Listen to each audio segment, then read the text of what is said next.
Hey Danielle. Hey Nick. Look at this game I found. Oh my god. Let me be more specific. Look at this game that Megan Frokmanesh found that I am playing.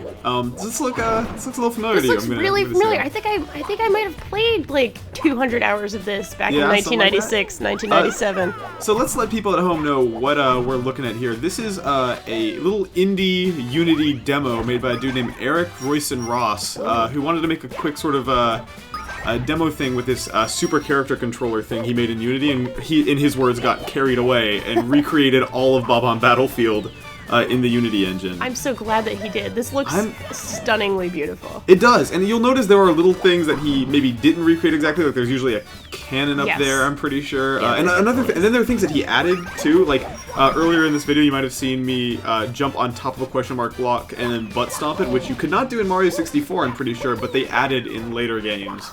Like in 3D World. But yeah, it's just, this is like really, really strikingly detailed. There are so many little things about this that just kind of blew me away. Yeah, I'm wondering where he got the Mario model from. Yeah, it looks like right out of Galaxy, right? Yeah, like that's kind of the, I mean, like, okay, maybe this isn't super duper legal, but I mean, whatever. It's a student project. I think you kind of get a pass when you're not selling it. And he also, to his credit, said he doesn't plan on really doing anything else with it. This is kind of it, but okay.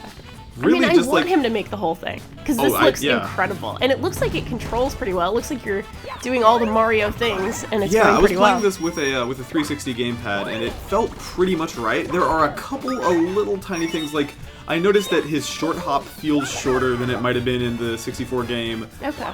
You can't go right into a cartwheel as soon as you start walking. It's just little things that you would only notice if you were like an obsessive 3D Mario game player. Like one of my favorite little moves that I learned in Mario 64 is there's an exploit where you could hold A and hit B to do that little kick, and then just while holding A, keep tapping B and kick your way up any hill in the game. And I try to do it here, and I don't think it's possible. Not quite working not here. Quite working. No, I'm sure.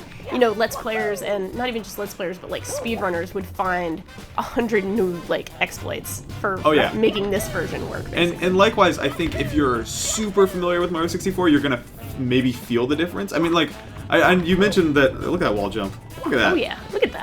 Perfect. I also really like that anywhere where he didn't really have the time or patience to code in something, like for example the flying cap here, he just kind of made a big question mark block with a metal crate around it, so you can't get into it. It's like nope. Does not stop me from trying though. Yeah. But yeah, like I think that it is in terms of feel, it's like a 90% perfect recreation of one of the best feeling 3D platformers ever, which is like a hell of a feat. Yeah, oh, absolutely. I wonder how long it took him to do this, because I play around in Unity a lot. I teach classes with Unity and so on and so forth, and like making a little tiny 2D platformer is hard enough. Like making a really good recreation of like this incredible, amazing game that everybody kind of knows and loves, it must have been, oh my god, just such a feat.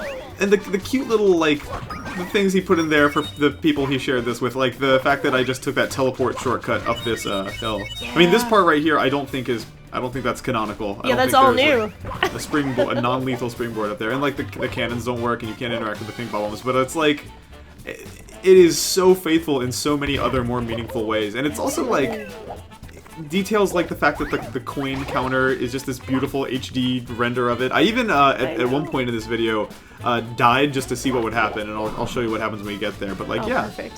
For everything that he didn't remake in this fun little project, he recreated 8 other things with like painstaking detail just for the hell of it, which I really like. I mean, it's really incredible that like it looks like it's fun just to be playing in this world without the stars or without the goals or anything. It's just like, oh, look at this little playground. This is how great this game was, originally. Totally, it is. I mean, it's one of the best feeling games ever, and this is a largely faithful recreation of that. And so as a result, it just feels good to like triple jump and do cartwheels and die. It looks like here's where you're trying to die. Yeah. Oh no, not yet. Okay. Yeah, we'll get there. Yeah, and actually right here we jump ahead to that. Oh.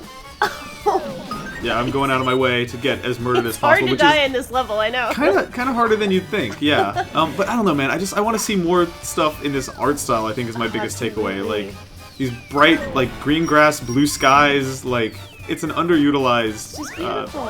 It's just pretty, and it's all soft shaded like Mario Galaxy, which is nice. But yo, check this out.